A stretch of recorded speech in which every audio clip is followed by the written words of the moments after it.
సోమవారం జరిగిన రాష్ట్ర అసెంబ్లీ సమావేశంలో Polavaram MLA Chirri Balaraju ST sub plan కేటాయింపులపై మాట్లాడారు.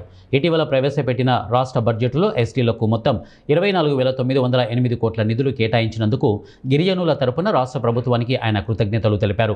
గత ఆర్థిక సంవత్సరం 2025-26లో 8,158 కోట్లు కేటాయించగా ఈ ఏడాది ఎస్టీ కాంపోనెంట్ కింద 9,190 కోట్లు కేటాయించడం ద్వారా సుమారు 1.031 కోట్లు పెంచినట్లు కూడా చెప్పారు.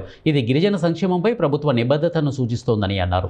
గత ప్రభుత్వంలో ఇళ్ల పట్టాలు మరియు సంక్షేమ పథకాల విషయంలో గిరిజనులకు అన్యాయం జరిగిందని విమర్శించినటువంటి ఆయన గిరిజన భూముల రక్షణలో నిర్లక్ష్యం చూపారని ఆరోపించారు. కూటమి ప్రభుత్వం అధికారంలోకి వచ్చిన తర్వాత గిరిజన ప్రాంతాల్లో రోడ్లు, విద్యుత్తు, త్రాగునీరు వంటి మౌలిక వసతులు వేగంగా అభివృద్ధి చెందుతున్నాయని వారు తెలియజేశారు. ఈ సందర్భంగా ముఖ్యమంత్రి నారా చంద్రబాబు నాయుడు, ఉప ముఖ్యమంత్రి పవన్ కళ్యాణ్, మంత్రి నారా లోకేష్కు ధన్యవాదాలు తెలిపారు.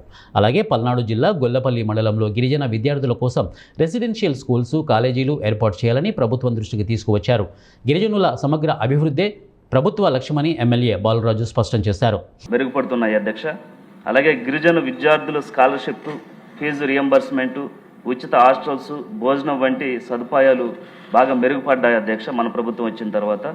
అలాగే ఏకలవ్య మోడల్ రెసిడెన్షియల్ స్కూల్స్ ద్వారాగా నాణ్యమైన ఉచిత విద్య, పోటీ పరీక్షల కోసం కోచింగ్ అవకాశాలు కూడా మన ప్రభుత్వంలో మెరుగుపడ్డాయి అధ్యక్ష. అలాగే పౌష్టికాహారం, గర్భిణీ మహిళలు, చిన్నపిల్లల ఆరోగ్య పథకాలు, ప్రత్యేక నిధులు మన ప్రభుత్వంలో అందరికీ కూడా బాగా అందుతున్నాయి అధ్యక్ష.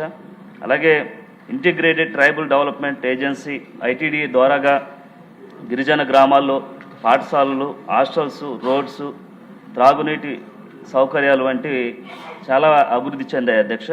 అలాగే గిరిజన భూరక్ష, అటవీ హక్కులు అమలుకు పరిపాలన మరియు ఆర్థిక మద్దతు పూర్తిగా లభించింది అధ్యక్ష. గిరిజన మహిళలకు స్వయం సహాయ సంఘాల ద్వారాగా రుణాలు, ఆదాయ వృద్ధి చాలా మన ప్రభుత్వం వచ్చిన తర్వాత ఎక్కువ డెవలప్మెంట్ అయింది అధ్యక్ష.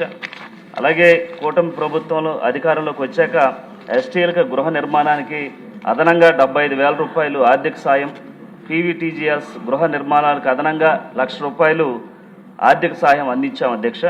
అలాగే గిరిజన గూడాల్లో విద్యుత్తు పునరుద్ధరణ కోసం 84 చెంచు గిరిజన గూడాల్లో 2.22 కోట్ల రూపాయలతో పనులు స్టార్ట్ చేశాం అధ్యక్ష. అలాగే